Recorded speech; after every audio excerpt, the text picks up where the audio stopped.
Hey folks, Rob here. And, I got the Bicall shotgun out of the safe this morning. I had to get some other guns out. And I had to take out my Ruger 1022, my standard model here. And uh, it's got the T-Eagle MR scope on it. This is a really nice scope. But it's way too high. And I thought, well, since I'm doing scope ring switches, we're going to put this other set of Monstrum Tacticals on it.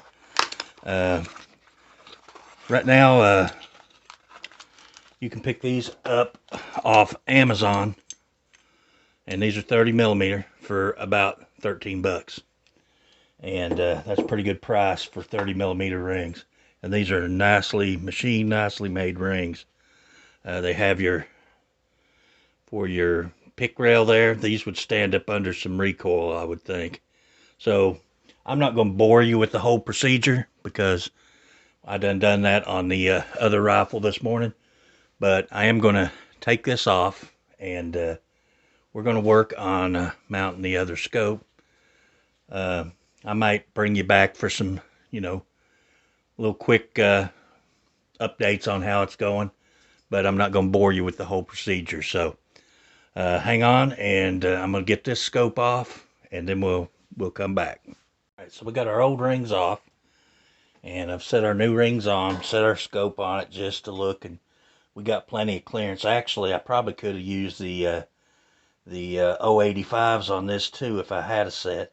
This could be set just a little lower, but it's definitely got it down from where it was.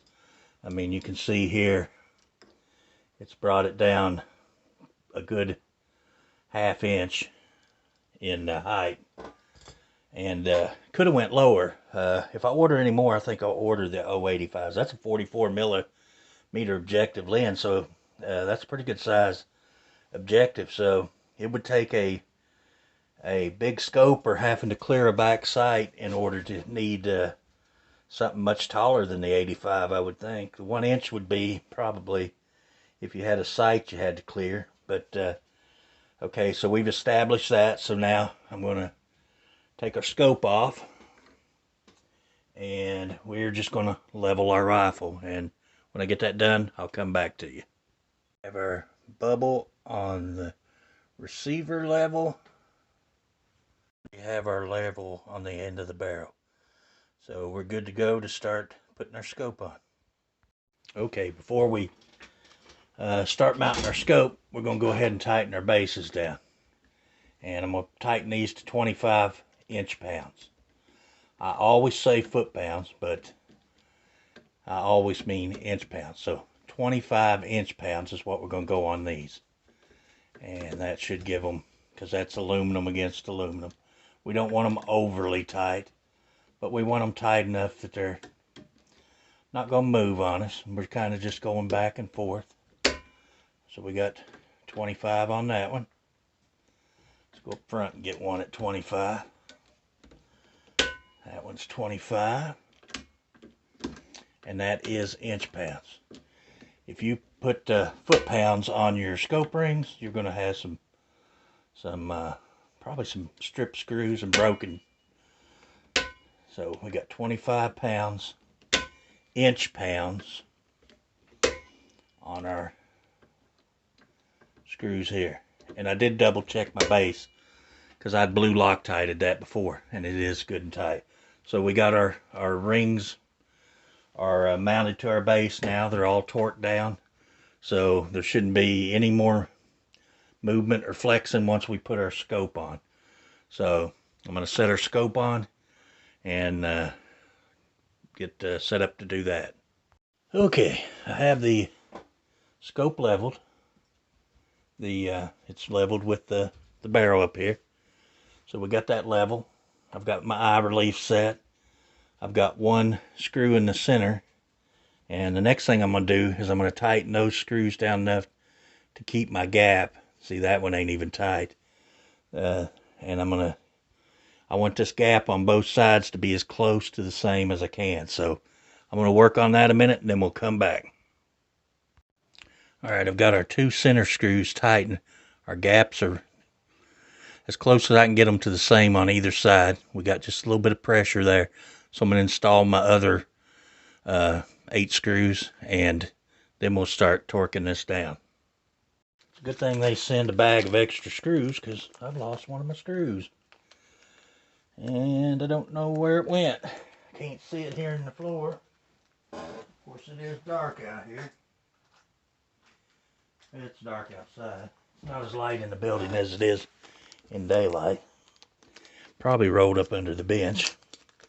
But they did include 4 extra screws with each of the bases, so that's pretty good to have in case you lost one or stripped one. Now what I've done is my 2 center ones are just snug tight, and then I've went across and across and just took them down to where they touch.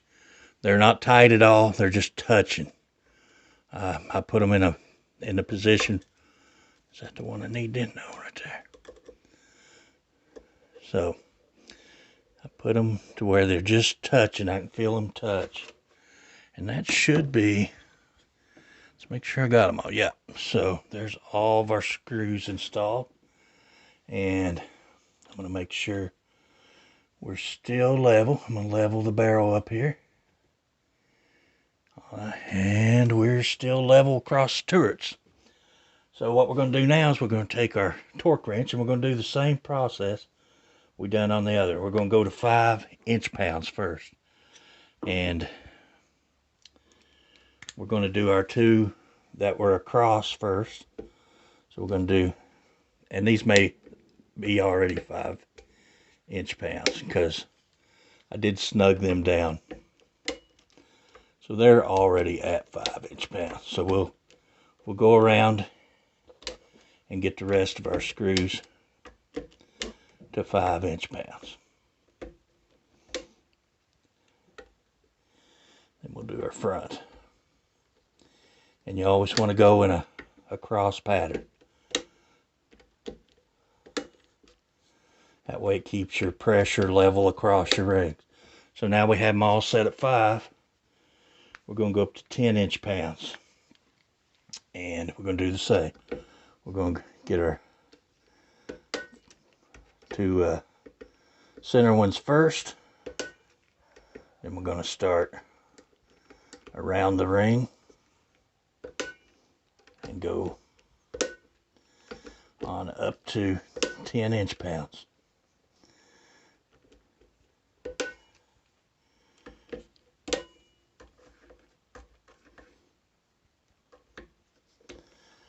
I hope these kind of videos don't bore you guys. I know there's thousands of videos out there on how to put on a scope. But again, we have used all the tools at our disposal to try and do this right. I was talking and I lost track of where I was at. So anyway, now we're going to go up to 15 inch-pounds. So we're going to step it up a little notch. And same here. We're going to start on this side this time. I'm going to take us up to 15 inch-pounds. Come across. We'll start on this side this time. And you just want to take your time, and that way it doesn't put any undue stress on the rings. Doesn't damage your scope by over torquing.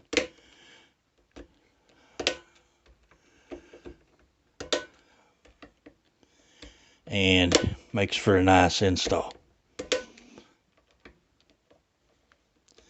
I wish I'd have ordered 2 sets of the 85s as opposed to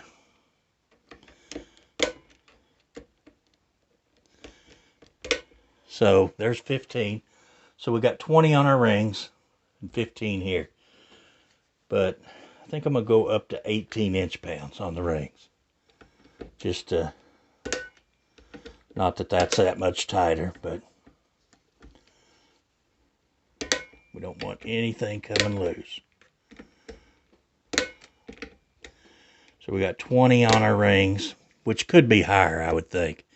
Probably on the rings, probably should be maybe 30, but those are not that bigger screws, and I don't want to over torque them. I think 20 will hold us sufficiently. All right, that's got us torqued down to 20 on our base and 18 inch-pounds on our scope. So there we are, guys. We are level. Let's check our level again. I'll level our rifle and we'll take a look at it. So there is our level across our turrets. And there's our level across our barrel. Our eye relief is set. We're all tightened down and torqued down. And so there's kind of what it looks like. To set it up in the... But there's what we got, guys.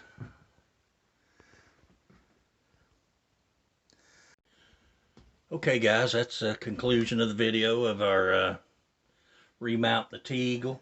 Got it down a lot lower than what it was. It was sitting way up there if you watched the first of the video.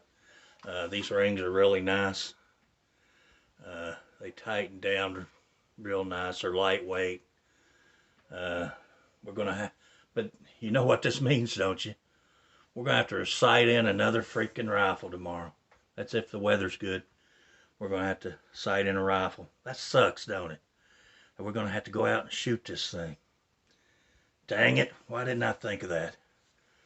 But that is the T-Eagle MR 4-16 by 44 second focal plane, side focus, first focal plane. Yeah. Side focus, first focal plane. Yeah. So anyway, I had to figure out what that meant. So anyway, guys, hope you enjoyed the video. And until the next one, I know these videos like this can be a little long. And I appreciate everybody that watches and sticks with me to the end. Anyway, till the next video, we'll see you guys later.